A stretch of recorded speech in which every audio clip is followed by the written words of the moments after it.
Alhamdulillah Bu, keren Bu. Iya Bu, kangen. Siapa yang kangen coba? Ngawur deh. La ilaha illallah.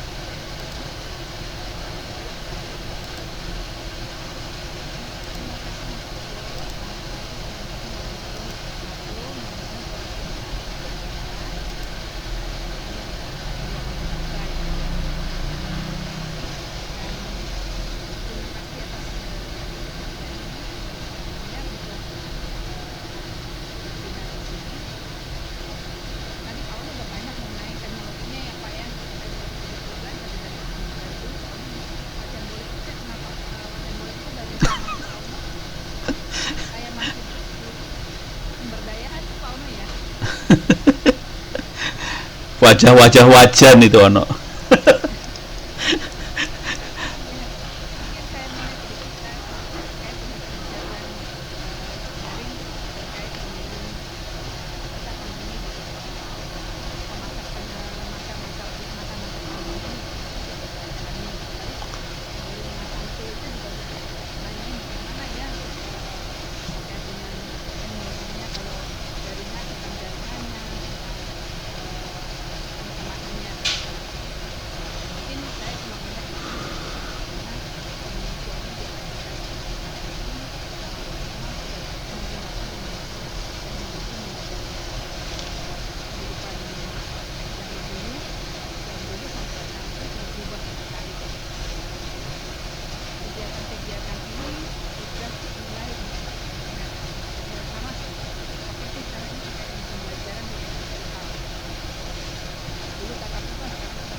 pada berbagai aplikasi.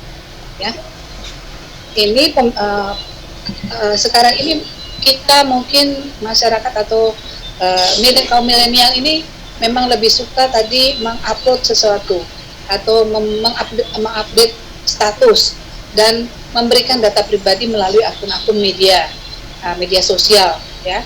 Jadi dan lupa bahwa sebenarnya kalau kita mengupload data pribadi itu adalah suatu jejak digital yang tidak bisa dihapuskan. Itu yang bisa berefek ke masa yang akan datang. Sebenarnya apa itu data pribadi? Jadi kalau data pribadi itu kalau menurut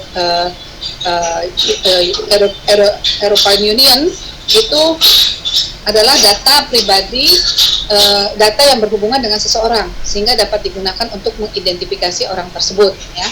Jadi orang pemilik data pribadi. Sedangkan saat ini kita mencoba mendefinisikan di dalam suatu peraturan regulasi, yaitu tentang apa itu data pribadi. Yang kita usulkan adalah setiap data tentang seseorang, baik yang teridentifikasi ataupun yang diidentifikasikan secara sendiri maupun dikombinasikan dengan informasi lain sehingga dapat menunjuk pada seseorang. Jadi misalnya jenis data pribadi itu ada terkait dengan nama lengkap, jenis kelamin atau kewarganegaraan. Kalau yang spesifik itu terkait dengan biometrik. Jadi kalau misalnya cuma nama Putri aja, mungkin kita belum mengidentikan seseorang. Tetapi kalau misalnya Putri Aini Sahra, dia bekerja di Kominfo, itu sudah mengidentifikasikan pemilik data seseorang, sehingga itu adalah data pribadi. Itu yang disebut data pribadi, ya.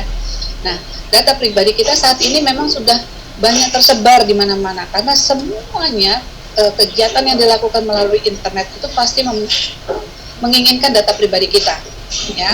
Misalnya kita naik ojek, naik transportasi, berarti kita memberikan data pribadi kita, alamat kita, ya.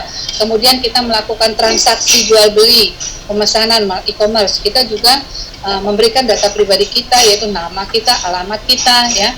Kemudian juga kalau di bank kita juga untuk menjadi suatu nasabah, bahkan data yang diberikan bukan hanya nama dan alamat, tetapi data-data lain sesuai dengan KTP, seperti itu.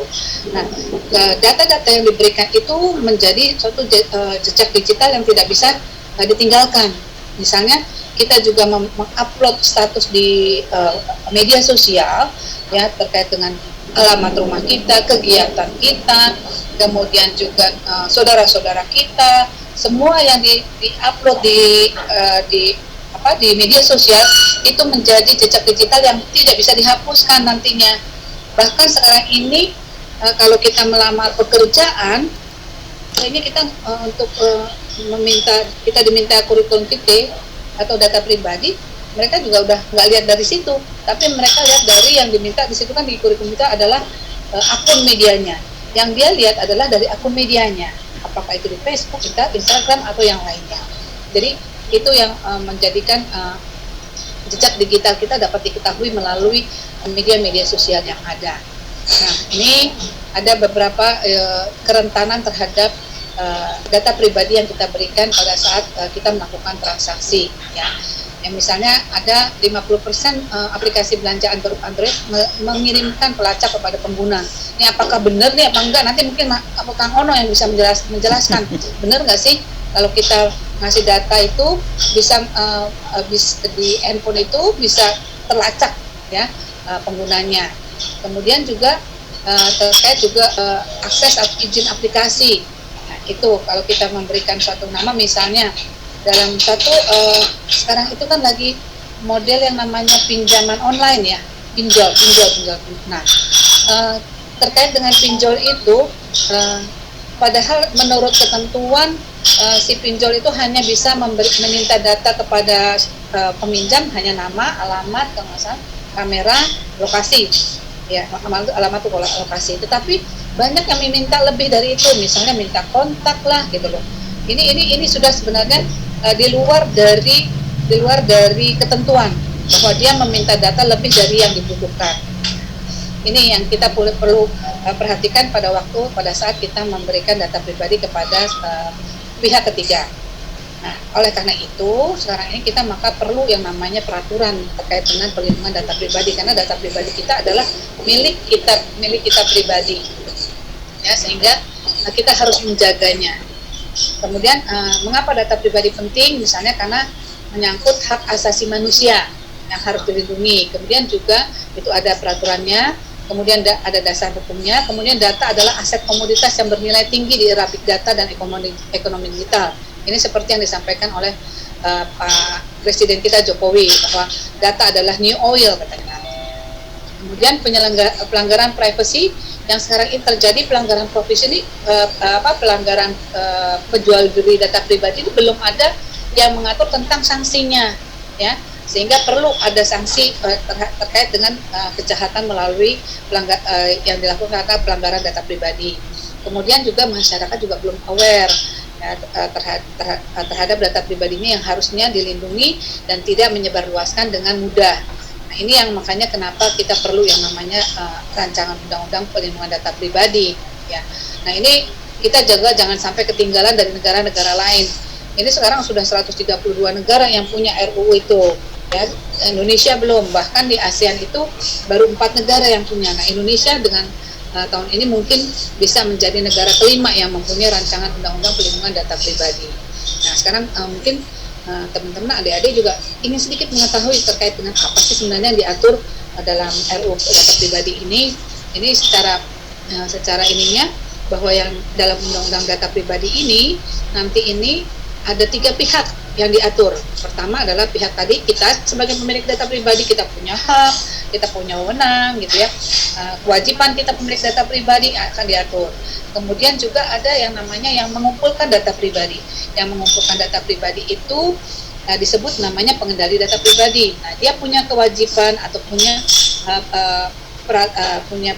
tata tersendiri untuk bagaimana melakukan pengumpulan data pribadi, itu diatur. Nah, yang ketiga adalah prosesor atau yang melakukan pemrosesan data pribadi. Jadi yang melakukan pemrosesan data pribadi juga harus ada legal basisnya, ya. Bagaimana dia bisa melakukan pemrosesan data pribadi, itu juga diatur. Misalnya terkait kalau dia diberikan konsen atau diberikan konsen dari pemilik data pribadi untuk melakukan pemrosesan, oke, gitu. Nah, si prosesor ini melakukan pemrosesan juga harus ada dari bukan izin, tapi harus dari permintaan dari si pengendali data pribadi yang mengumpulkan data pribadi tersebut. Jadi itu adalah konsep dari pengaturan data pribadi. Nanti di situ tadi yang disampaikan ada hak pemilik data pribadi yang sekarang ini mungkin kita belum sadar. Kita punya loh hak untuk meminta informasi tersebut apabila kita tentang apa kebutuhan dari pihak ketiga itu tentang data pribadi kita. Kita juga bisa melengkapi, bisa minta menghapus, ya, menarik kembali, dan kita bisa melihat data pribadi kita atau melakukan update data pribadi kita. Kemudian selain tadi hak pemilik data pribadi, tadi si pengendali data pribadi maupun si pemproses itu punya tadi ada prinsip bagaimana melindungi data pribadi, kewajibannya, dan bagaimana juga melakukan pemrosesan data pribadi. Itu kalau pemrosesan itu harus pertama ada konsen dari si pemilik data pribadi, kemudian juga ada perjanjian atau kontrak, ada legal obligation, ya. Itu karena memang kewajiban kita sebagai penduduk, misalnya sebagai penduduk Jakarta, penduduk Indonesia harus punya yang namanya KTP. Berarti kita harus memberikan data pribadi kita. Kemudian juga ada kewajiban untuk ketentuan hukum sesuai atau kewajiban sesuai dengan kewenangan. Kalau kewenangan itu misalnya gini, waktu kita berjalan di jalanan, kita melanggar peraturan, ada polisi yang datang minta SIM-nya, itu dia berhak meminta data pribadi kita karena itu kewenangannya polisi, ya. Kemudian juga terkait misalnya kita ke rumah sakit, ya, kita rumah sakit minta data pribadinya, itu juga karena untuk pelayanan publik. Jadi ada beberapa syarat sah dalam pemrosesan data pribadi. Kemudian itu kalau dilanggar bagaimana, ya? Kalau ada dilanggar ada sanksinya. Sanksinya apa? Kalau dia melanggar administrasi akan ada sanksinya sanksi administrasi. Tapi kalau dia melanggar ketentuan yang dilarang, misalnya tadi melakukan penjualan data pribadi, nah dia akan terkena pidana, ya. Nah, kita lihat sekarang sebagai pramuka nih. Nah, pramuka Cakra Telematika itu kan pramuka yang mempunyai dasar-dasar teknologi yang mumpuni. Nah, apa yang bisa dilakukan oleh Cakra Telematika ini? Misalnya sekarang ini Saka milenial izin. Ya? Saka milenial izin. Oh, Cakra milenial. Maaf ya, Cakra milenial. Nah, yang diminta oleh bukan Cakra Telematika, ini salah nih berarti ya. Cakra milenial ini seperti yang disampaikan Mas Menteri pada awal-awal menjadi menteri, bahwa ini generasi muda tuh harus bisa mempunyai kemampuan berbahasa Inggris. Hal itu yang penting dikembangkan, ditingkatkan kemampuannya. Kemudian juga mampu menganalisa data yang terdapat di dunia digital. Tadi Mas Samsul juga udah banyak tuh ya, bisa menganalisa beberapa data tentang terkait dengan teknologi. Kemudian memahami sistem mekanika dan teknologi. Kemudian juga mampu menciptakan inovasi dan modernisasi. Kemudian juga mempunyai kemampuan untuk berpikir kritis dan mampu menjalin komunikasi dengan baik sesama manusia dan dengan people management dengan. Nah, ini yang sebenarnya diharapkan dari Cakra milenial ini sebagai agen literasi digital di Indonesia. Tadi Pak Ono juga mengatakan, ayo Cakra milenial bisa nggak menciptakan inovasi-inovasi untuk pembelajaran jarak jauh seperti ini.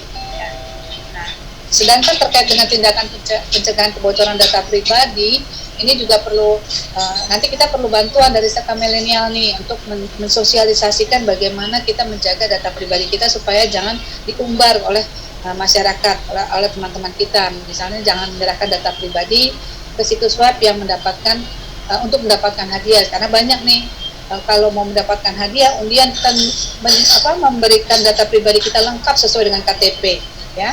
Kemudian juga jangan menggunakan komputer umum di jaringan WiFi. Kemudian juga harus logout. Kemudian juga harus ada two-step authentication. Kemudian hati-hati dengan pesan email. Jangan buka lampiran kalau tidak mengenal siapa yang mengirimkannya, ya. Kemudian juga harus menginstal atau memperbaharui ini. Dan satu lagi juga terkait dengan data pribadi ini, kita lihat bahwa bagaimana juga adalah pahami jenis data pribadi. Jadi kalau kita mau ada pihak ketiga meminta data pribadi, kita lihat dulu keperluannya apa, ya. Kemudian juga pahami kalau produknya terkait dengan layanan yang disediakan, apakah itu untuk transportasi, keuangan. Nah, kita lihat biasanya di depan suka ada term of condition-nya. Yang memang sekarang kalau kita suka malas ya baca term of condition karena tulisannya kecil-kecil dan panjang. Itu kita harus teliti apakah memang kita memberikan kewenangan kepada pihak ketiga itu untuk men-share data pribadi kita ke tempat lain. Nah, ini yang perlu kita waspadai terkait dengan waktu kita memberikan data pribadi. Kemudian juga pahami perizinan aplikasi. Hindari simpan atau data spesifik dan lakukan pengamanan, ganti password. Dan yang satu lagi, di mana sih biasanya mereka kok bisa memperjualkan data pribadi, kok bisa ada ya, dari mana? Satu, kita lihat dari kalau kita mengambil uang di ATM itu biasanya struknya kita suka diemin. Nah, itu bisa dikumpulkan oleh mereka untuk menjadi suatu data. Kemudian terkait misalnya pada waktu kita beli pulsa itu juga ada nomor-nomor yang bisa dijadikan data pribadi mereka. Misalnya mereka bisa melakukan pengecekan dengan nomor yang ada, karena sudah tahu nih lokasinya di sini. Kemudian juga terkait dengan kalau kita terima paket-paket ya. Di dalam paket itu kan biasanya kepadanya sudah ada alamat, nama, dan nomor telepon di dalam paket itu. Dan kita jangan lupa ini menggunting atau membakar supaya nama kita di paket itu tidak lagi bisa dibaca, karena biasanya paket itu sampulnya di paket dibuang sembarangan aja. Nah, itu bisa menjadi data bagi orang yang memang berminat untuk menjual data pribadi, karena lengkap di situ ada nama, alamat, dan nomor telepon. Nah, ini yang memang kita perlu waspadai, dan saya berharap dengan Cakra milenial ini bisa menjadi agen dari teman-teman pramuka lainnya untuk lebih mewaspadai dalam penggunaan data pribadi kita. Mungkin itu Mas Ado yang bisa saya sampaikan. Terima kasih atas perhatiannya. Siap. Terima kasih Kakak Mariam Barata dari Kementerian Kominfo. Ini langsung menyambung saja. Kak Rina sudah ready mungkin dari Kamar Pusaka. Ya, Mas Ado kalau misalnya ada pertanyaan boleh nggak di pertanyaan dulu? Kebetulan Boleh. saya harus ikuti yang lain dulu Oh. lagi. Boleh. Monggo mungkin kalau ada pertanyaan buat Kakak Mariam, monggo dari teman-teman bisa lewat chat atau mungkin bisa raise hand mungkin. Oke.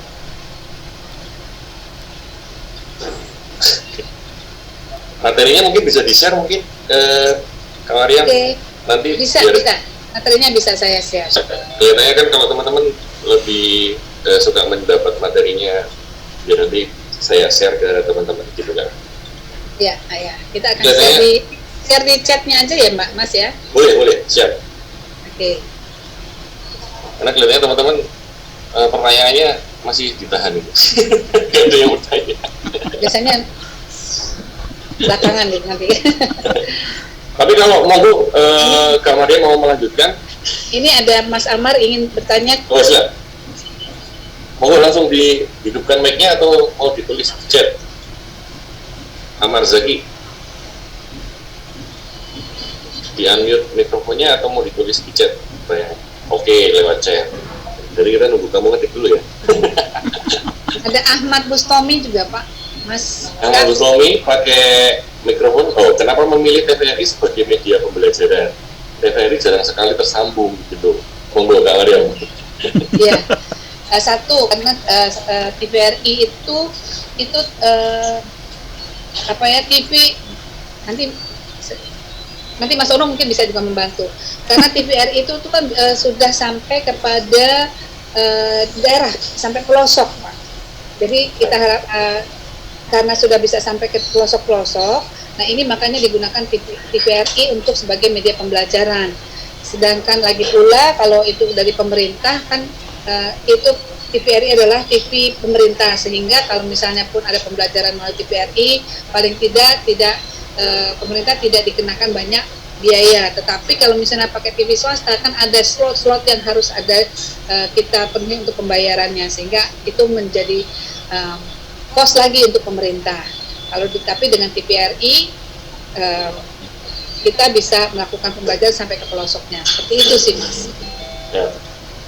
Ini yang Amar Zaki belum jadi ngetik lihatnya. Ya. Gitu kira-kira Mas Ahmad Bustomi jawabannya. Kenapa kok pakai TVRI ya? Karena mungkin memang TVRI sudah merata ini untuk penyebaran frekuensinya bisa diterima di masyarakat di hampir di seluruh Indonesia ya untuk TVRI. Kira-kira seperti itu. Mungkin ada yang lain mungkin yang mau bertanya?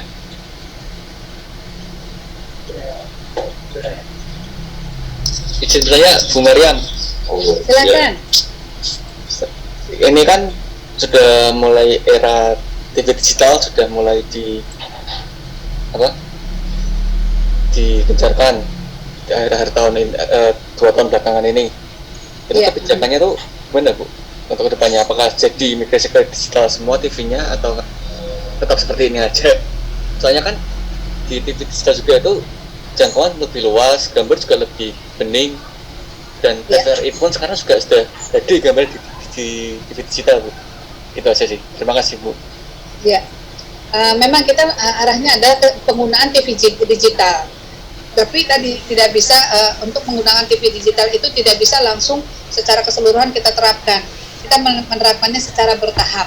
Ya, mungkin ada daerah-daerah ataupun karena terkait tadi daerah yang masih kita tidak bisa menyamaratakan kemampuan dari masyarakat untuk menggunakan TV digital.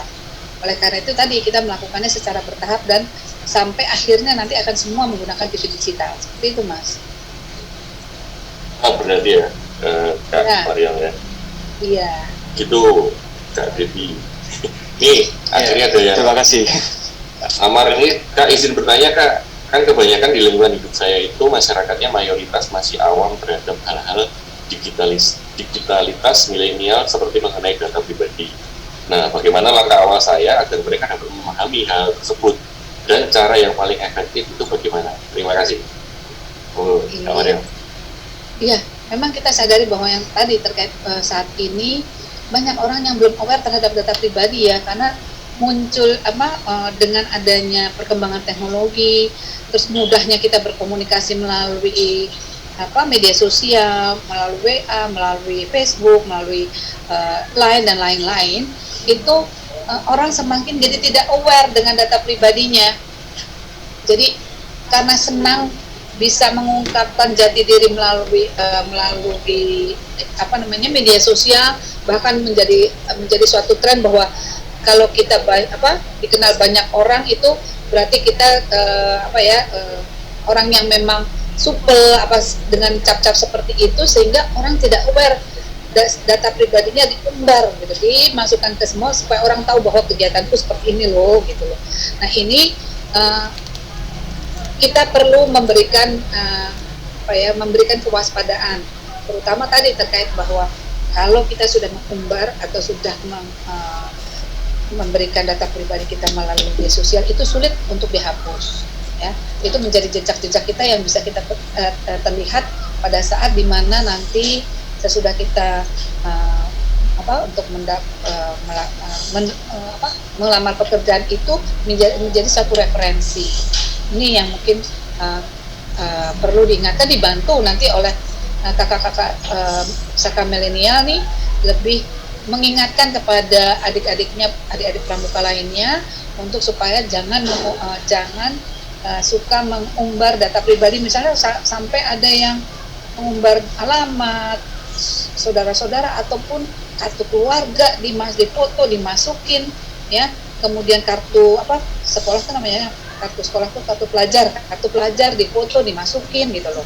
Nah ini yang perlu kakak-kakak dibantu oleh kakak-kakak milenial untuk memberikan informasi atau kesadaran kepada adik-adiknya seperti itu. Itu aja mungkin yang paling mudah adalah mencegah jangan sampai mengupload data pribadi di media sosial. Ya, ini ditambahin lagi nih Kak Maria, mohon maaf. Mungkin permasalahan yang sering dihadapi di daerah terpencil lebih ke jaringan seperti jaringan internet, sedangkan kalau mengharuskan menggunakan media daring lebih susah. Kira-kira langkah seperti apa yang bisa dilakukan oleh Kominfo Bu untuk itu? Sebetulnya kita bisa memanfaatkan media online seperti Kak Ono paparkan tadi, namun tertentu dengan peraturan dan perizinan, padahal itu salah satu solusi di daerah tertinggal. Ini bagus pertanyaannya. Ini Kak Ono udah dari zaman dulu Kak Ono ya. Masalahnya terkait dengan perizinan itu.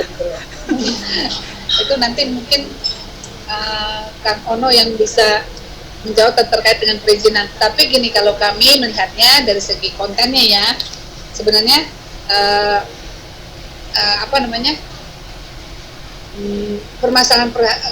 permasalahan di desa itu kan memang lebih banyak mereka menggunakan media sosial melalui handphone ya, Nah ini yang mungkin menjadi orang desa itu lebih mudah mengupload status melalui handphone, tetapi untuk terkait dengan bagaimana memberikan kesadaran mereka itu nggak mudah. Oleh karena itu maka kita perlu dibantu oleh berbagai pihak nih terkait dengan bagaimana mensosialisasikan terkait dengan data pribadi. Mungkin itu Mas gitu. Jadi kita Kominfo nggak bisa sih kalau misalnya memberikan awareness kepada masyarakat sendirian gitu loh ya. Semuanya harus gotong royong ya. Harus gotong royong semuanya. Ya, gitu ya, Kak Abdul Rahman. Monggo, ada yang lain ini, terakhir ini mungkin ya, kalau ada. Nambahin Bu Mariam. Siap. Tentang perizinan sebenarnya Pak Rudiantara bikin keputusan menteri tahun lalu, berapa tahun yang lalu lah, 2-3 tahun yang lalu. Jadi teman-teman diizinkan untuk bikin jaringan buat eksperimen. Jadi sah sih kalau buat eksperimen. Jadi teman-teman bisa eksperimen sih, sah, tapi perlu bikin proposal ke Kominfo aja, cuma itu aja. Jadi proposal, dan kemarin kita nanya gini waktu itu ke teman-teman. Emang ini bukan bagiannya Bu Mariam ya. Makanya saya kebayang Bu Mariam pasti kelimpungan kalau ditanya kayak gini. Kasihan gue ngeliat. Tega nih emang anak-anak Sakamilnya emang rada-rada kadang-kadang Bu. Nanti kelempar ke Pak Ono Pak.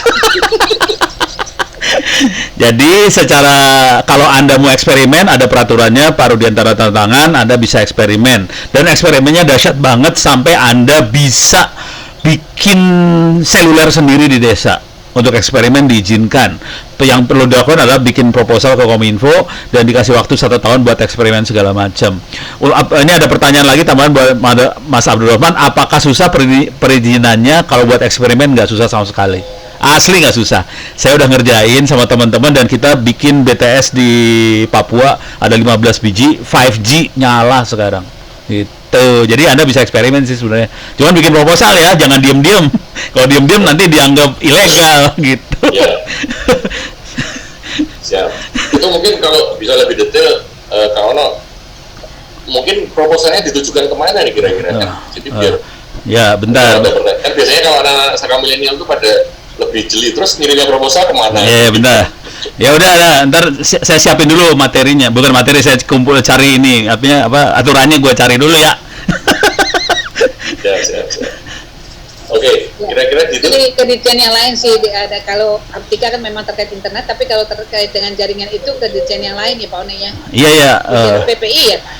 Ada dua sih, Pak Ismail sama Pak ini dua-duanya, PPI sama. Andri dan Pak Ismail. Iya, dua-duanya kena itu. Jadi ada dua yang kena. Itu namanya apa Bu? PPI teh Penyelenggaraan Pos dan Informatika. Ya, satu penyelenggaraan Pos dan Informatika, satu lagi teh apa Ismail teh? Sumber daya. Sumber daya Pos dan Telematika. Nah, jadi itu Ibu Mariam yang ngerti istilah-istilahnya, saya kagak ngerti. Saya ngerti orangnya doang. Parah. Iya. Oke, gitu mungkin karena waktu. Terima kasih Kak Mariam atas waktunya yang sudah diberikan. Nanti kalau ada yang bertanya mungkin bisa di chat atau di email. Nanti akan saya sampaikan ke stafnya Kak Mariam ke pertanyaannya kalau ada pertanyaan lagi, dan nanti bisa dijawab dan saya share di dashboardnya Gelar Sakana.